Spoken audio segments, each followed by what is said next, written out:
blockbusters, heroes reach here. It's Nostalgia Mania, bringing back the years. And here are your hosts, the real Josh Elliott and Bryan James. Bye-bye. What is going on, everybody? Welcome in to episode 51 of Nostalgia Mania. What'd you think of the new intro, Bryan J? I loved it. My that is one of my favorite shirts, and I love that it's in the intro. Yes, I love it, man.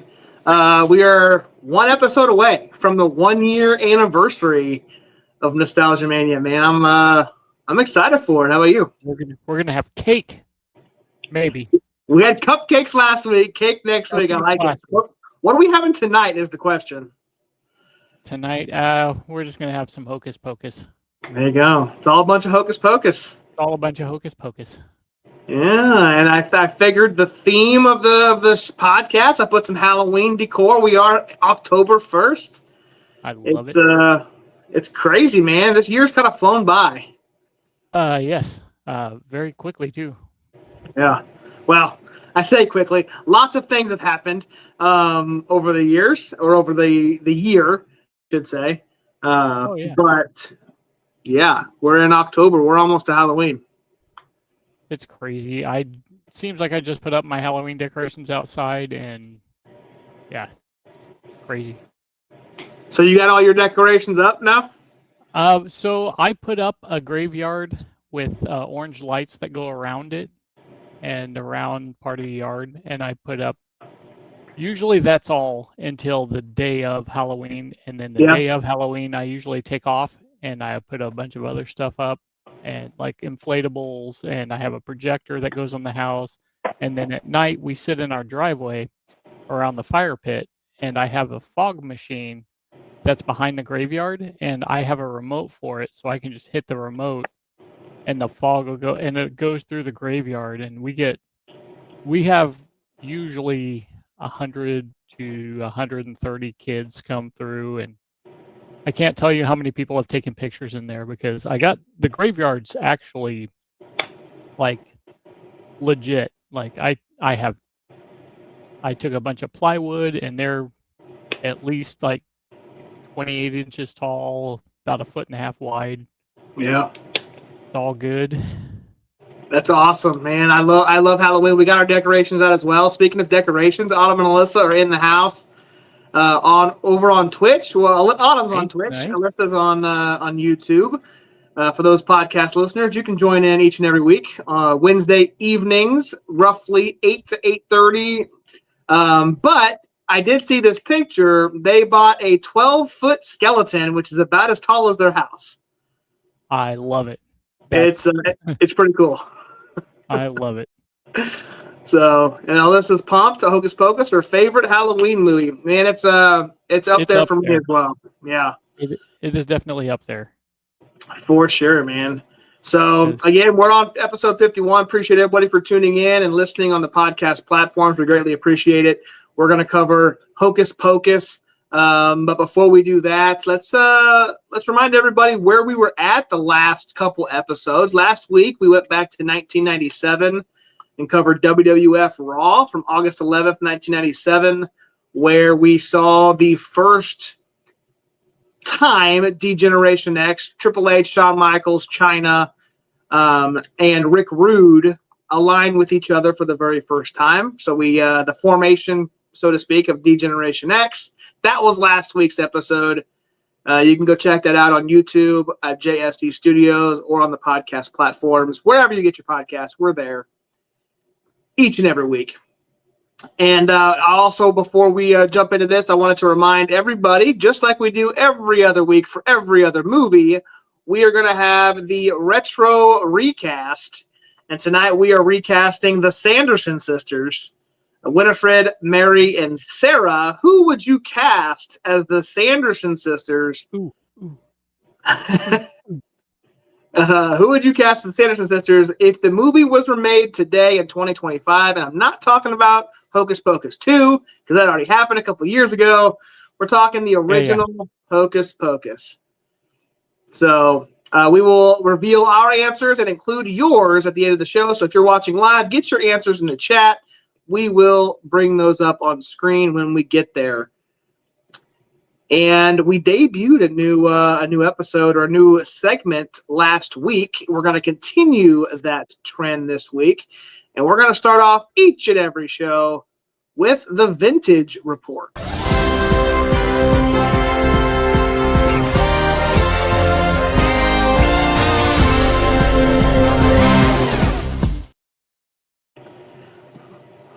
All right, here we go. July of 1993 is when the movie Hocus Pocus was released. So we're going to take a look back and go into the Wayback Machine and see what was in the news in July of 1993. And there was a huge story going on, especially kind of in our area, not that far from us. We're talking about the flood of 93. was happening in July. That was crazy time. What do you remember about that, Bryan? Oh, I remember a lot. That was the summer between my junior and senior year. And so a buddy of mine, my family since like like 87 or whatever, got Worlds of Fun season passes. So I had my season pass in 92 that summer, and I went to Worlds of Fun with my buddy, and he's like, well, you going to bring money? I said, no, I got a season pass. So we went to Worlds of Fun. Next summer, he got one. So we went out there, and I mean, like, we get off work at 5, we go out there until like midnight or whenever they closed. We went out there over 35 times, and every time but twice it rained at least one portion of the day. Like, that's all I remember that summer. It rained and rained, and it rained so bad that so we lived in Overland Park, and his mom ran the Taco John's at up by Zona Rosa. So you would have to take 635 to get up there. Well, it got so bad in the middle of the summer. The waters came up so much, went over 635 at Riverside area. So now they built up the big mounds of earth, and but it closed that down. He had to take 435 all the way around in, and it was just crazy getting around. I couldn't imagine, man. I mean, I was way too young. I mean, this was 93. So we're talking, I was just turned 6. So, I mean, I was barely have some memories of this happening. But yeah, this devastated the entire Midwest, man. Like, it wasn't just our area. St. Louis got hit super hard. Well, I think worse than we did. I think that picture's from St. Louis or around that St. Louis area. So, yeah, it was crazy, man. Flood of 93. You bring that up to anybody older than 40 and older, and they're gonna have some memories about what happened that day or that summer, really. Oh yeah, it was just nuts. Yeah. So, what else was going on in July of 1993? That top section, man. We're going to go with the wrestling. You remember back in July of 93? I remember this specifically, man. Yokozuna was the WWF champion at the time, and he was on the USS Intrepid challenging anybody that wanted to come in from the United States to come body slam him.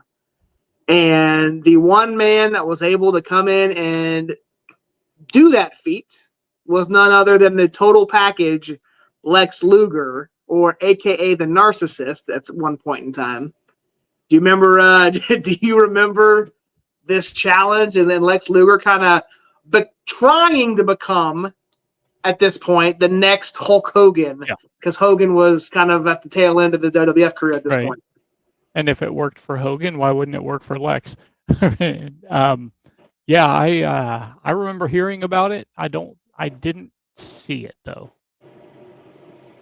It's crazy to me, and this might just be because I've seen it over the years.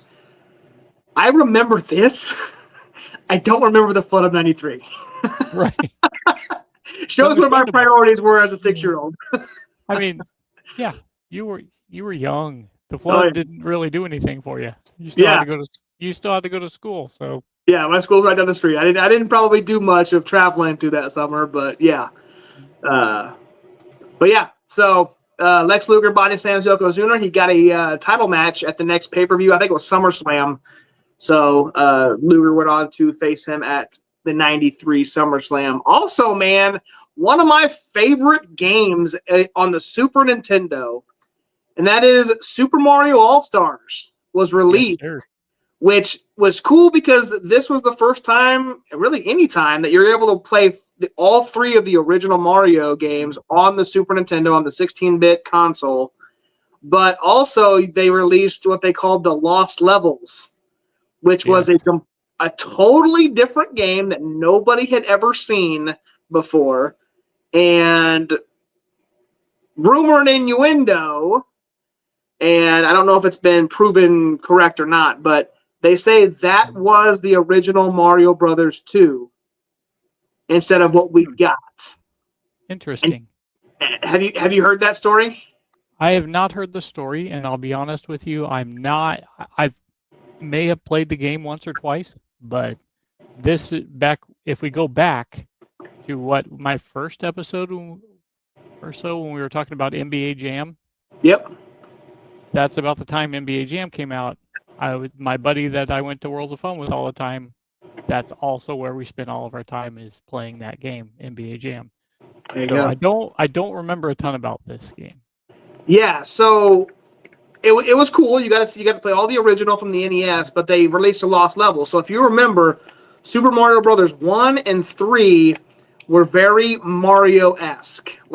They were similar. They had Bowser as a boss, and you were saving the princess. That was the kind of the goal. Mario 2 was completely different. And what happened was they created this Mario game, the Lost Levels, and they thought it was going to be too difficult to release at the time. So they took a game, and I'm surprised you have never heard this. They took a game called Doki Doki Panic, which was made in Japan, and took that exact game and took the characters and made them Mario. Right. And now you can control Mario, Luigi, the princess, and Toad, and you're not going to save the princess. You're now going to fight a giant toad at the end, a frog. And they introduced some iconic characters, though. You got I don't even remember what the name, the pink character that shoots the balls out of their mouth. I can't. That's what she said. Yep. But you get what I'm saying. I can't remember that character's name. But anyway, Mario 2 was a complete mask of a game and you go look this up, Doki Doki Panic, and you'll see gameplay of it. The exact same as Mario 2, just different characters. That's crazy. Yeah. So the Lost Levels, I think, were supposedly the original Mario Brothers 2, and they gave it to us in Super Mario All-Stars. Damn. So that's crazy. Yeah. Yeah. So that was released in July, and then last but not least, also the 64th MLB All-Star Game happened in July of '93. The American League wins 9-3. Happened at Camden Yards in Baltimore, and good old Kirby Puckett was the MVP, who was a former player of the Minnesota Twins. Yep, center field. So Kirby was very underrated baseball player. Yeah. I'm glad he got. He had a few All-Star games under his belt and had a solid career, honestly. But you're right, not to the he didn't get the notoriety as some players do. No, but back in the day, if you were paying attention around this time and before, he was you would hear his name quite a bit. Yeah. And died way too young. Yeah. I brought his comment up on the screen a little bit earlier, but Broderick Hall. Sorry, I mispronounced your name. Appreciate you joining in, sir. Is that what we're supposed to call him now, Broderick? Yeah, he doesn't like Brody anymore, man. It's Broderick Hall. And again, that's what it says in his name. So let's just call him by his name. Broderick Hall. I'm Broderick. Castle of Glass. Let's start calling her Castle of Glass. What's this one, though, I hear? T. Lou Sicko? T. Lou Sicko. Just call him Sicko. There you go, Sicko. That's autumn. The Last of Us is what she says. So, that's what it's from, I guess. Okay. Okay. All right, man. Let's do this, Brody. I don't know if you saw. You should know already. We are doing the retro recast. Get your picks in the chat. We're recasting the Sanderson sisters, Winifred, Mary, and Sarah. Hopefully, and Brody's the one that pointed this out last week, we are doing a different video here. So I'm hoping I'm not freezing every 5 seconds. My video quality is probably not as good as it normally is because I'm using my phone, but we'll see how this goes. So let's jump in, man. We're talking Hocus Good. Pocus. First day of October. We're in spooky season. Brian J., as we do each and every week, tell us, what is Hocus Pocus about? Witches. It is about witches. Oh, you want the rundown? Okay, I want the got you. rundown. What is the premise? So imagine 1693. There's a guy named Thackeray Binks. Everybody calls him Binks. Finds out his sister Emily got kidnapped by witches. He goes to save her. They turn him into a cat that lives forever. Fast forward 300 years. These kids that are new in town don't know all the lore, and they're learning about it in school. They think the boy thinks it's crazy. They end up going to this museum that was all about the witches that had been closed down. They light a black flame candle. A virgin has to light it, and he lights it, and then the witches show up, cause all kinds of problems, and so they're chasing them down and trying to get rid of the witches. Get rid of the witches by sunrise of Halloween night, right? Or the day after Halloween? Yes. So, man, this movie, and we'll kind of get into it. Like, this is a movie that, similar to what we're going to most likely going to cover in on the Christmas season, but it's a movie that did not do well at first. No. Like, this movie turned into the cult classic, the Halloween go-to years later. It was not a hit when it first came out. And thinking about it, like back then when you made a movie, you just put it out when it was done. You know, they got done with this movie, they put it out in July. Had they been smarter, I think if they would have waited until Halloween, might have caught on a little more. Well, I looked that up, man. There was actually, I didn't write down the movie, but there was another Disney movie that was coming out in October that they did not want to compete with. Yeah. So that's why. That was the first thing I looked up. Why was this released in July and not October? And that was the reason. There was another, and I wish I would have wrote the movie down, but it came out in July or in October, and they didn't want to compete with it. So, and see, you saying that means they made the wrong choice. Yeah. At the time, you're right. At the time, yep. Yeah, and I don't know what that was, and I hope it was a good Disney Halloween movie, but again, I did not. Okay, Cam seemed much better. Appreciate you, Broderick. Mary is my favorite. Yeah, man. What? Before we jump in, who was your favorite Sanderson sister? Mine? Oh, geez. Yeah, I had to go Mary. Yeah. I'm such a big fan of comedy, and she was a lot of the comedy. But Sarah Jessica Parker was also funny. It's kind of hard to distinguish, but probably those two. Yeah. Are my favorite. Or Gary Marshall. Gary Marshall was pretty funny. Gary Marshall? Yep. Yeah. And he was playing the devil, and they thought Satan, and they thought he was actually him. Okay, yes. I'm sorry. You threw me off when you said Gary Marshall. Yes. That scene's hilarious. One of my favorites. It's so funny. Yes. And I would agree with Mary. I think Mary is go-to. And then obviously Sarah is probably second. But yeah, this movie, like we said, man, it was released back in 1993.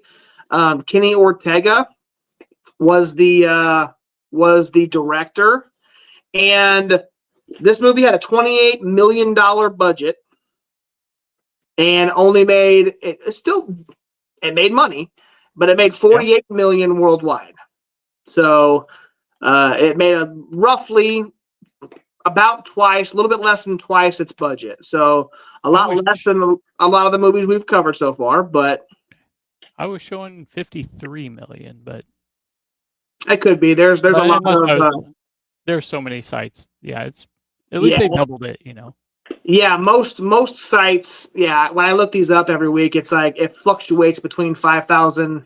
The box office draw. So I grabbed one of them and call it good. So with give or take $5 million, Yeah.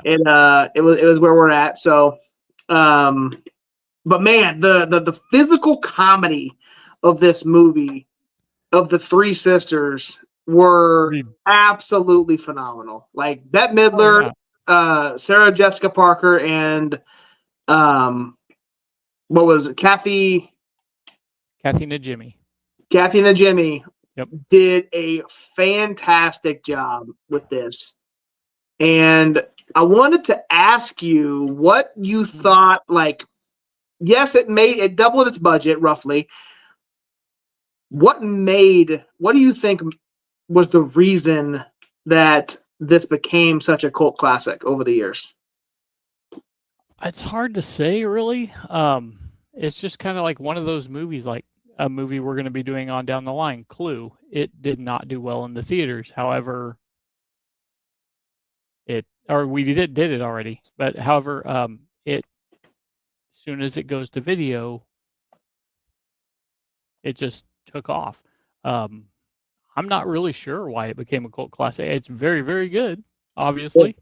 Yeah. We wouldn't be, just I think once people started realizing how good it was, and then some of the lines that they say in it are those that you use every day, so Yeah. you could that kind of, it's one of those type catchy things that people grabbed onto.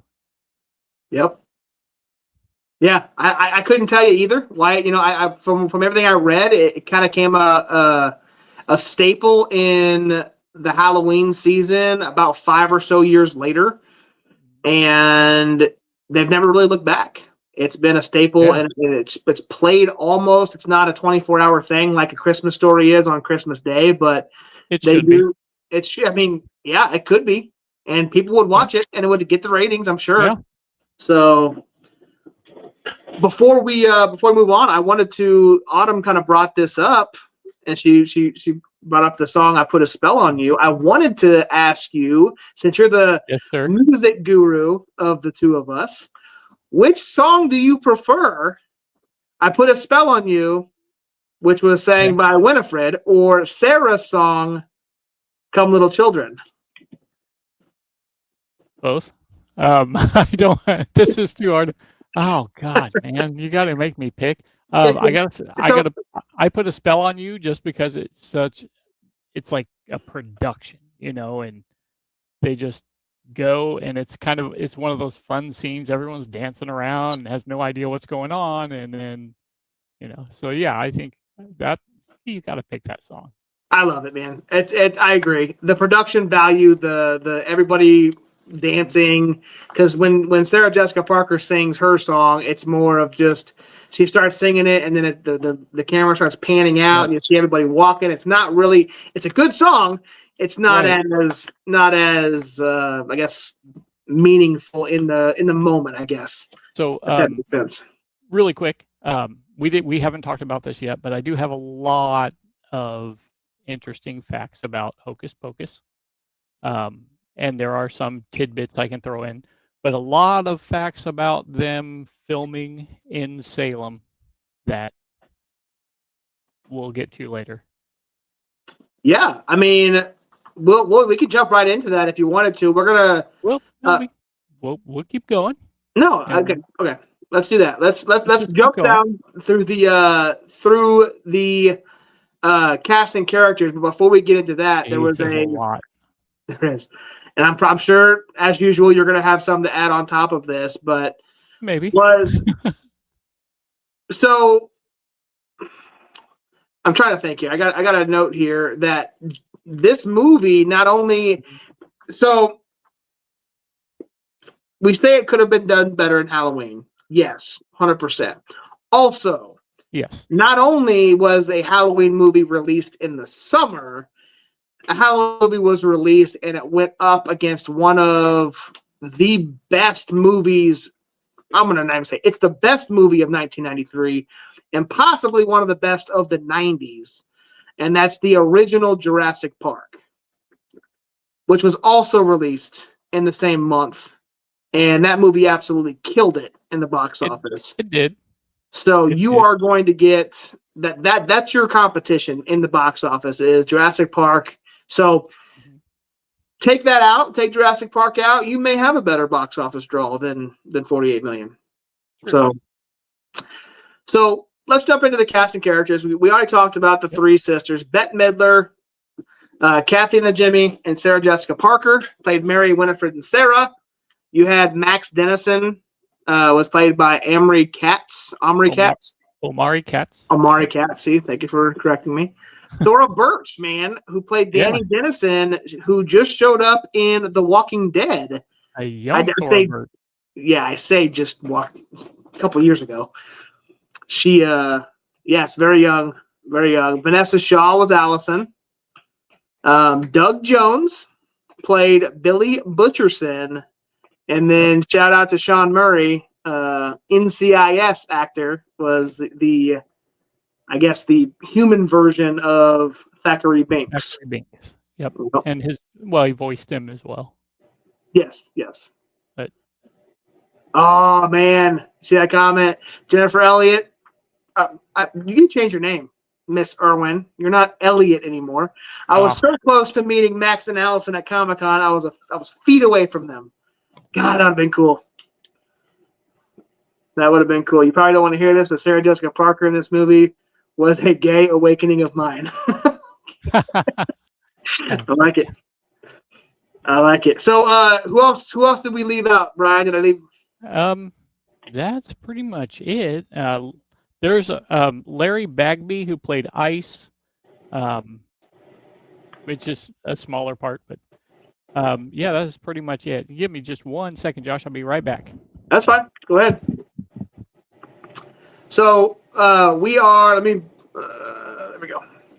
So Bette Midler, Sarah Jessica Parker, and Kathy were kind of already known at this time for being super entertaining, right? So they come together, and a lot of this movie was improvised. And from what I looked up, a lot of it had to do with Kathy Najimy, who played Mary Sanderson and Brian's Beck. Yep. So a lot of the improv of the lines came from Kathy. Mm-hmm. And it kind of loosened up everybody. Like I said, all the three sisters already were well known at this time, but it just kind of loosened up and got their chemistry on point throughout the movie. So we already talked about that. So do you think I had a little note here to kind of ask you, Billy Butcherson? Yes. The one that came back from the dead in both movies, actually. Was this a good comic relief, or do you think it was kind of just like a tragic figure that kind of was in the middle of this movie? What'd you think of old Billy? I think it was a little bit of both. I think he did. He was just a part of the story, but yeah, I liked him.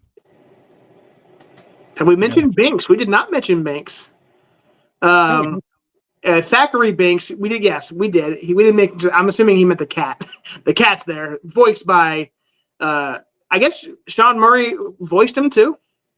I believe so. Okay, I did not know that. I just double check. All right. I know if I'm wrong, I will get in trouble. And Brody, I just put the chat up on screen. My bad. We got cross-platform chat. Jason Marsden was the voice. Jason Marsden, and Marsden played Max Goof in the Goofy movie, I'm pretty sure. And I knew that. So, yeah. Which I should have known that because they do sound exactly. The voice is pretty much exactly the same. They sound similar. Yeah. So what do we got? I heard he truly had real live moths in his mouth when he cut his mouth open and they flew out. He did. That is a fact. That's wild. Could you imagine putting a handful of moths in your mouth? Live moths? No, man, that's gross. I'm not even. No. That's like the. Yeah. No. Not gonna do that. Oh, Jennifer. Yeah, she almost met Marsden. Yeah. So was that the same year that you went and saw Shaggy? God, what's his name? That played Shaggy in Scooby Doo. I'm drawing a blank on his name. I'm an idiot. Played it in Without a Paddle. Anyway, Jennifer can show us up on the chat. So tell us some of your I'm facts. just gonna see if you get it. Brian J. I'll get it in a little bit. Let's talk facts. Right. So that was actually one of them, the moths in his mouth. Yep. So originally, this was Leonardo DiCaprio turned down the role of Max originally, and he did that to play in What's Eating Gilbert Grape. Rosie O'Donnell was offered the part of Mary, and she turned it down. Let's see. Thank you, Brody. Matthew Lillard, my man. Yep. Oh, and by the way, but I'm just going to interject here. Nothing against Rosie O'Donnell, but Mary would have not been as good if they would have casted her instead of Kathy. Anyway, go ahead. Not at all. So the script of this sat on the shelf for 10 years before they even did anything with it, which is really crazy. So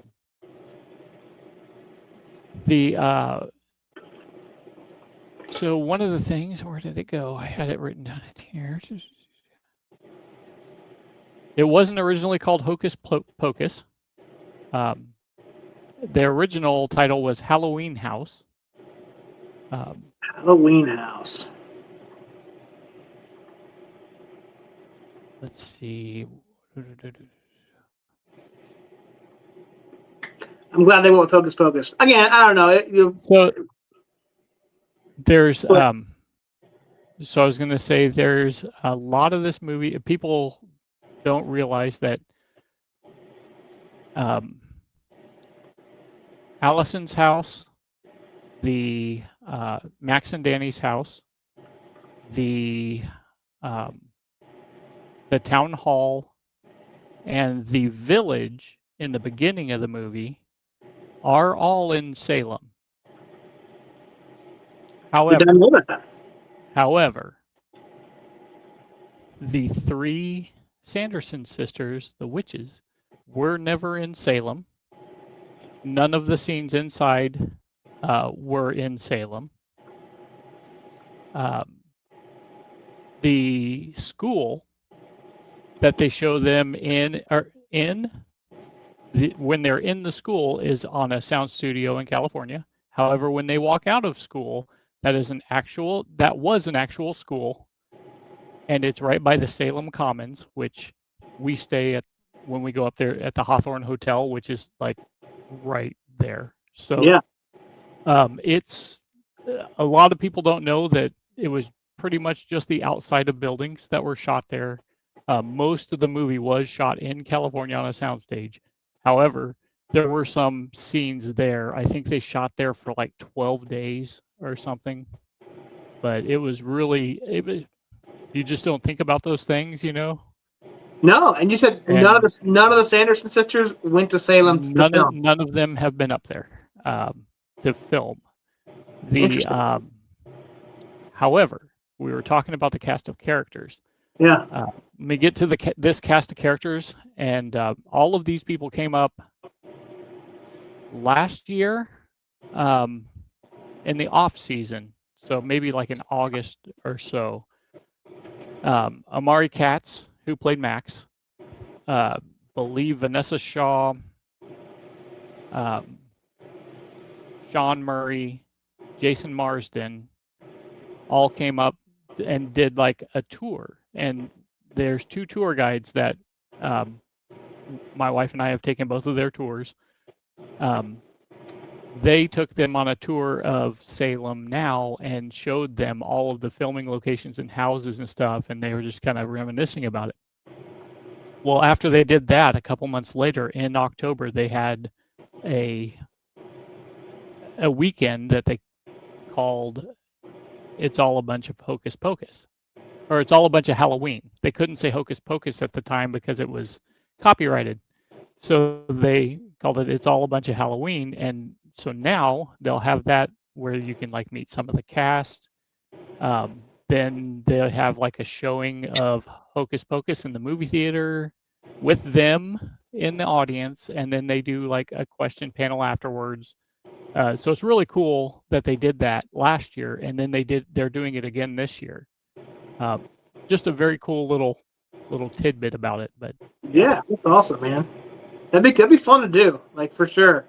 it'd be very expensive to do too.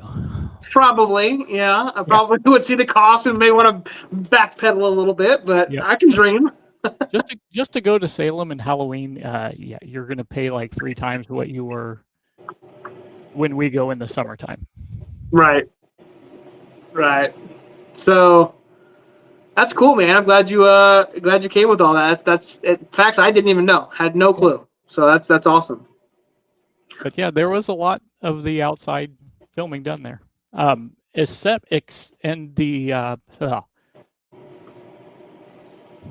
so you remember when towards the beginning of the movie when they leave the school and Max is going on his bike through the graveyard and he gets stopped by Ice and what the other guy's name? I can't. When he gets stopped by them, they take his shoes. Yep. That is in Marblehead, Massachusetts, which is basically like right next to Salem. Yeah. Which you can also go there and see that location. So. Oh, cool. Cool. Yeah, that's pretty fun. I like that. So, let's jump to some of our favorite scenes and quotes from the movie. And I mean, one of the most iconic ones that I put to this movie is when Winifred, they first, I think this happens toward the beginning, and she pops out and says, "Another glorious morning." Yep. Makes me sick. That one's used a lot. That one's one of my favorites. Obviously, the "I Put a Spell on You," but even more than that, because that's a song, is Mary's when she starts sniffing, and she's like, "I smell children." Yeah, it's funny. Yeah. What are some of your favorites? It's got to be Mary saying, "I smell children." Yep. Like walking around all the time, and then like when they leave Gary Marshall's house, she's like, "I smell children, but I don't see children," because they're all dressed in Halloween costumes. Yep. And you said it earlier, man. One of my favorite scenes was, I got 2 of them that I want to talk about. One was when they go to when they're on Halloween, they're out trick or treating, and the Sanderson sisters go to that house where the guy is dressed up as the devil. I can't remember what was his name. Gary Marshall. Gary Marshall. And that's and they didn't know. They think he's the real deal. And so they're bowing down to him, and the wife's like, "Well, get out of here! What are you doing?" Like, that's Penny Marshall. Yeah, that was good. And then and I was just gonna say the second favorite one is the nightclub scene where they go and she puts on the performance and they're trying to say, "Hey, there's the Sanderson sisters are here." Yeah, sure, whatever, guy. Like, Yeah, sure, whatever. Like, so. And another one is when the mom is dressed up and the kids are like, "What are you? Like, who are you?" Yeah. Like, who are you? I'm Madonna. Yeah. That's great. Well, one of my favorites is the cemetery scene when they take his shoes and ice in the back of his head. I was like, that's hilarious. Probably wouldn't put that in a movie today, but but very funny. I also like the scene when towards the end and they think they killed him they take him through the school and they put him in the what do you call it? That kind of bakes the glass or bakes the clay in the kiln. Yeah, like And they kiln. think they got him, and they're like, "All right, now Binks, you're gonna come and live with us." So the bus driver says something funny. I think I can't remember, but oh yes, I know exactly what you're talking about. Mm-hmm. It's like she's it's that Sarah Jessica Parker's character, and she's talking to the Yep. bus driver, and it's like he thinks she's flirting with him, but she's just a witch, Yeah. and just saying it's. I can't remember exactly what it is. I know exactly what you're talking about, Jennifer. Yeah, hitting on Sarah. Yep. So, man, what a great movie, man! This is I love. Did you go back and rewatch it, or did you have to? I didn't have to.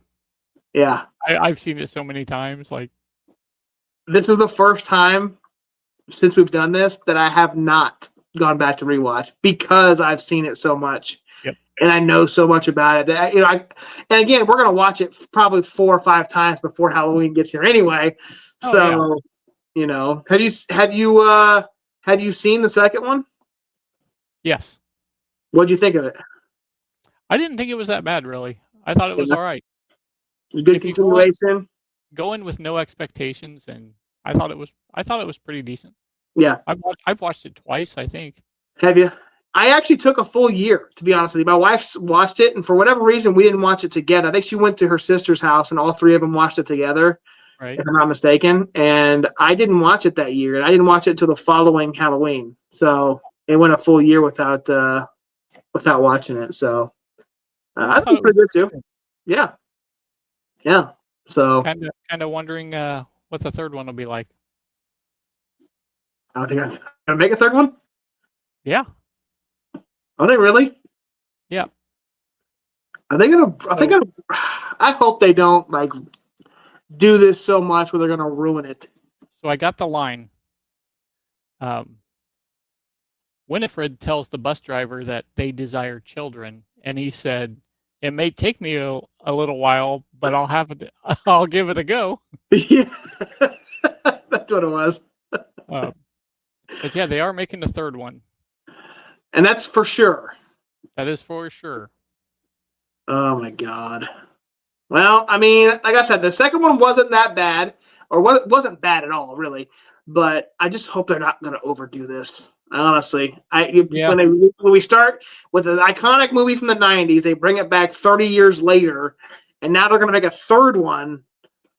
Again, I don't want to get negative, but usually seconds and thirds and fourths they start going downhill in quality. Go in with no expectations, Josh. I know. So, before we finish this, we got a few viewers. I don't know if I want to do this now or wait until the end. We'll probably wait till the end. That way we don't. We'll do it to the end. So we are eventually here toward the end of the show. Just a reminder, guys, we are going to do the retro recast. So get your picks in. If you're still here, we got a pretty good group of viewers here. Still in the chat. Get your picks on who you would recast as Winifred, Mary, and Sarah, and we will bring your answers up on the screen when we do our retro recast. But Brian J. Yes, sir. What do you have left to say about the original Hocus Pocus before other than what? Other than I'm probably going to watch it again here really soon. Oh yeah, 100%. Go watch it. Classic movie. Yeah. It's a must watch before Halloween. Yep. So, all right. So before we jump into the retro recast, guys, I do want to promote next week's episode because this is episode 51, which means next week is episode 52. We have 52 weeks in a year, which means next week's episode is our 1-year anniversary show. We've been doing this for 1 full year. So I've got a quick video that's going to kind of start at the very beginning, and it's going to play through and kind of give us our shows for the last 52 weeks.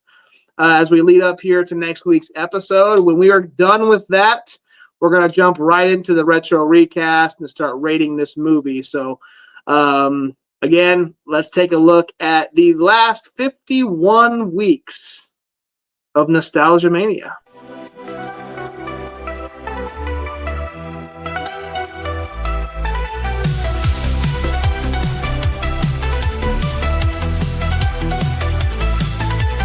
Power up, we're back in time. The pixelated worlds in 16-bit lines. Blow the cartridge, press start, here we go. Through the 80s and 90s, the games we all know. From Mario's jumps to Sonic speed, legends and quests, every gamer's creed. Grab your controller, the stage is set. We're diving deep, don't you forget. Nostalgia Mania, where memories play. Reliving the games from back in the day. With Josh and the crew, it's a gamer's dream.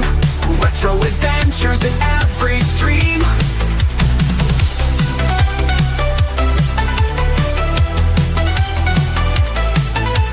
Zelda's dungeons, golden eye spies, Street Fighter battles and Donkey Kong highs.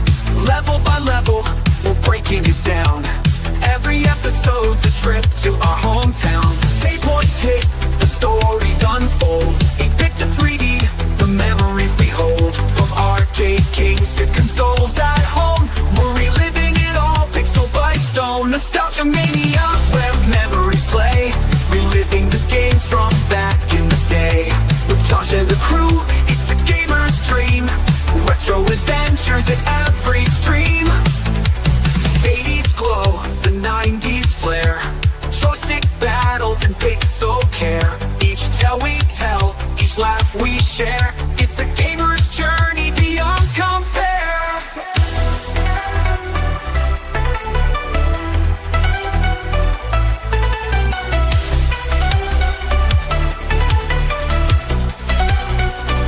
Nostalgia Mania, press start and see the games of the past where we long to be. Tune in each week, it's time to rewind. Retro memories for the gamer's mind.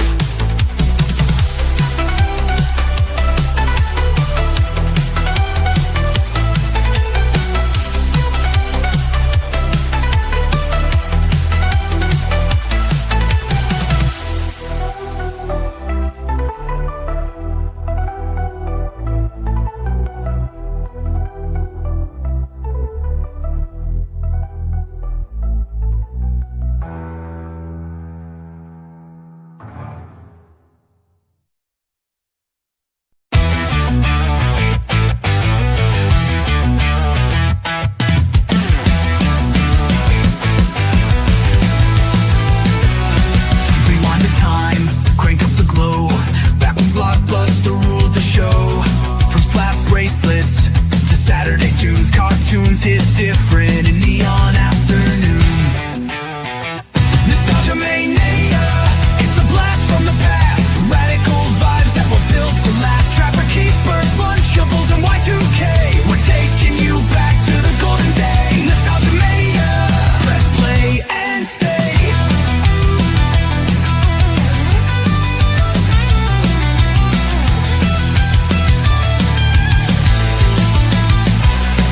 Action figures, big wheels on the streets, TGIF and commercials on repeat. My space vibes and roller rink nights, glowed in the dark stars and lava lamp lights. Nostalgia Mania, let your memories fly. Toys R Us tears in a surge soda high. From hair gel spikes to butterfly clips, we're bringing it back, no skips, just hits. Nostalgia Mania, come take the trip.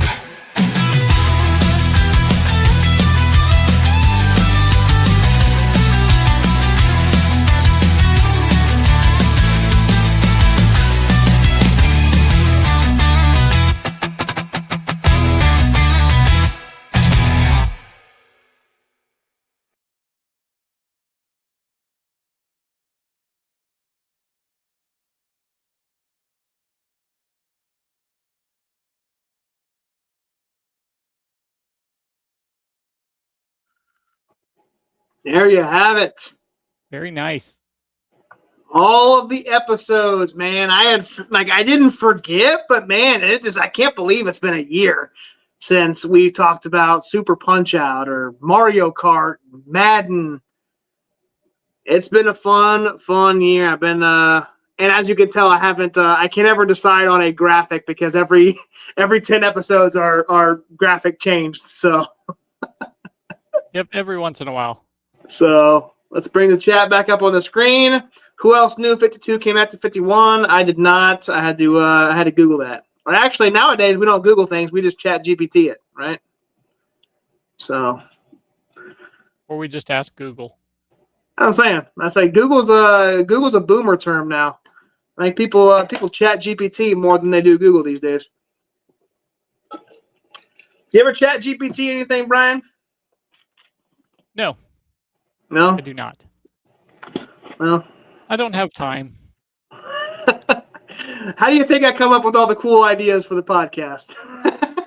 with as much as I travel, I don't have time. Yeah. No.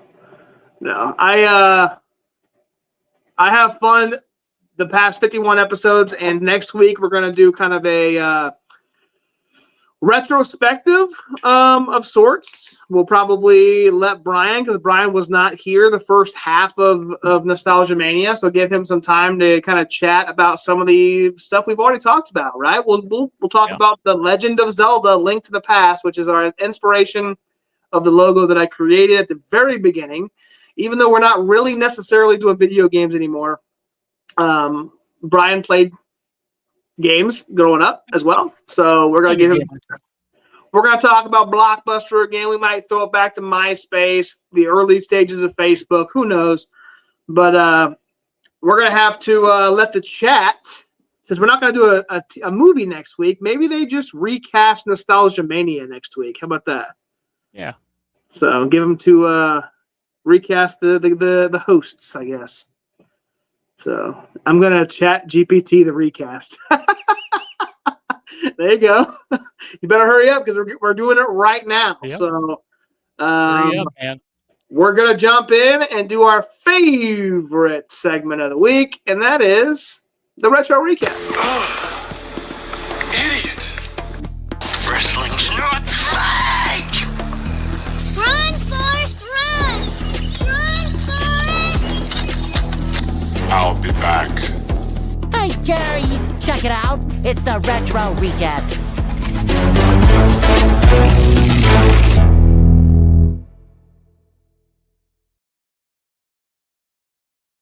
We are recasting Winifred, Mary, and Sarah, the Sanderson sisters. Who would you recast if this movie was made today? We've been promoting it all episode. Let's jump right into it. Jennifer Irwin, or as her name shows, Jennifer Elliott tonight, has recast each and every time we do this, and we're going to show hers first because she does it every week. So here we go.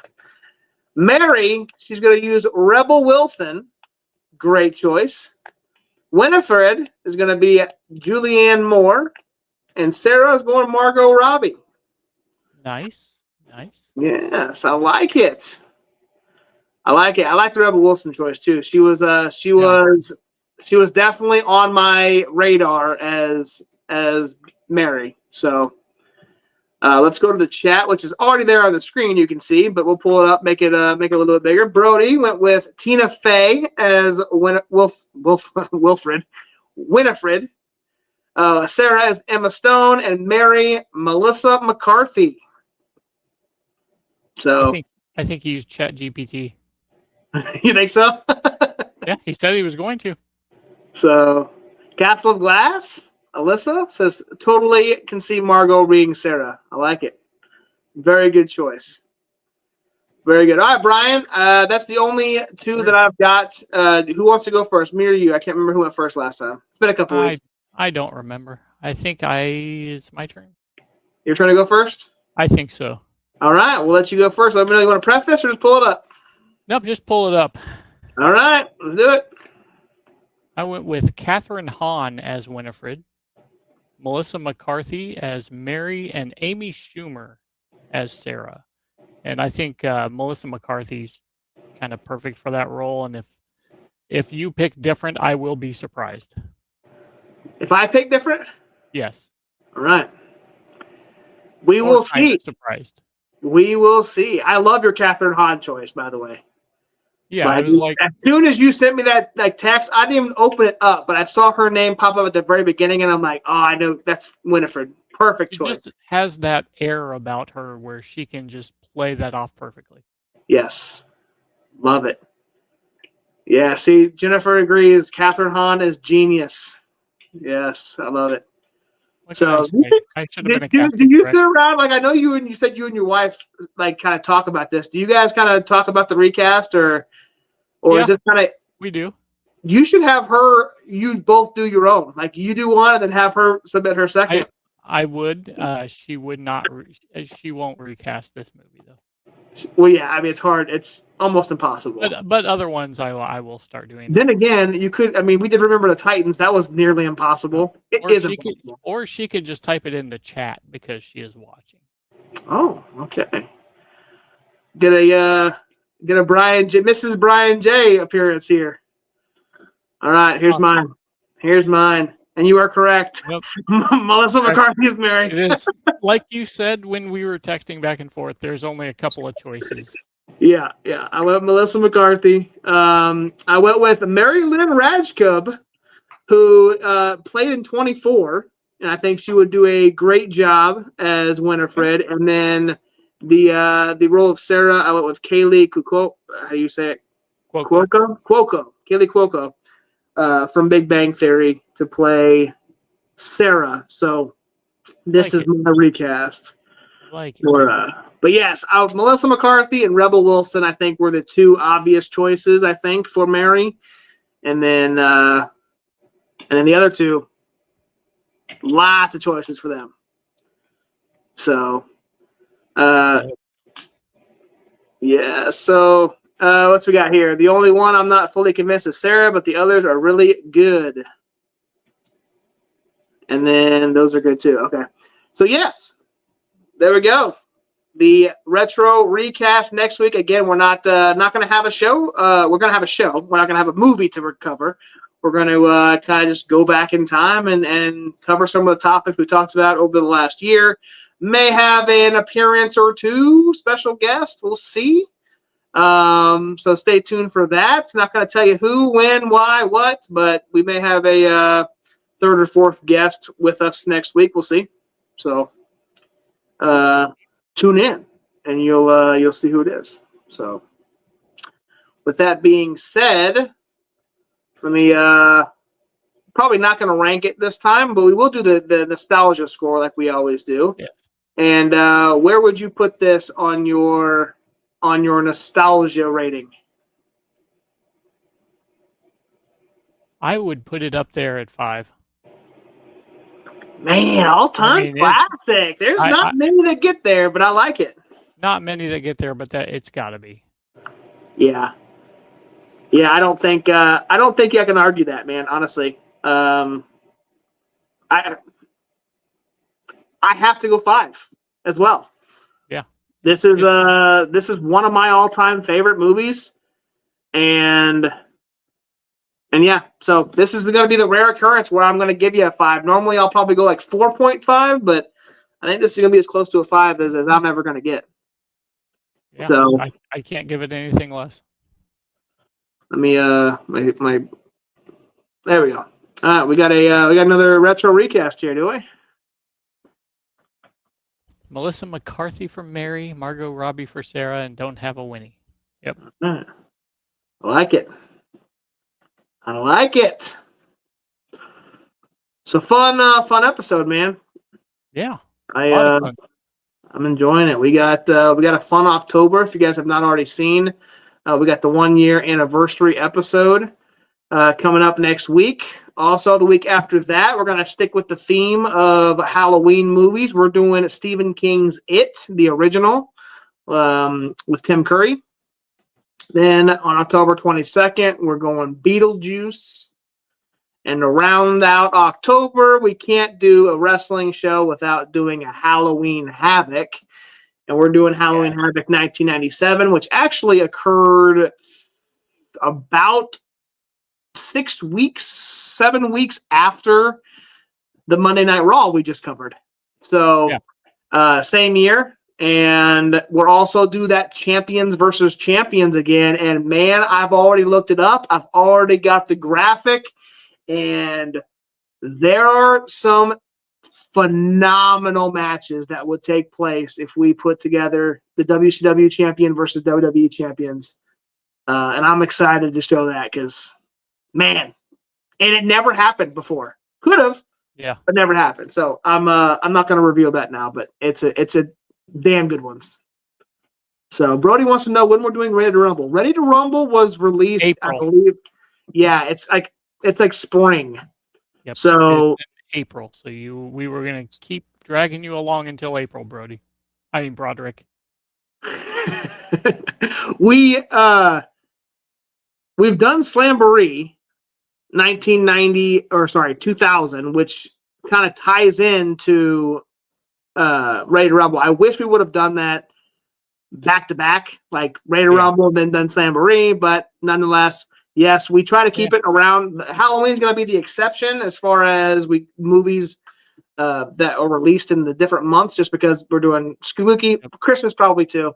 But we're going to probably wait until April unless there's a month, which there is, that didn't have very many movies released. So, and in November, we're going to have a couple of Thanksgiving movies.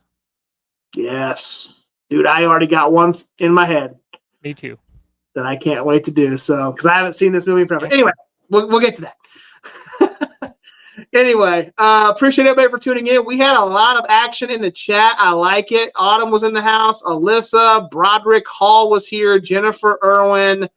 We even had a special appearance by Wendy Janashek. Did I say that right? Wife. Yes. Okay. I know it. Yes.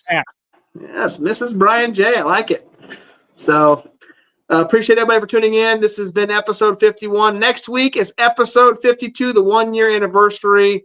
Thank you all for sticking with us for this past year, and we're going to have a fun year too. So, Brian, you got anything else before we get out of here? I do not. All right. Let's close out. I am your host, the real Josh Elliott. This is my co-host, Bryan J. Baby. And hit up Broderick Hall for some insurance. Broderick Hall Insurance. Shelter insurance, actually. There you go. Unofficial, official sponsor to end the show here. See you guys next week. Sure. Rewind the time, crank up the glow. Back when Blockbuster ruled the show. From slap bracelets to Saturday tunes, cartoons hit different. And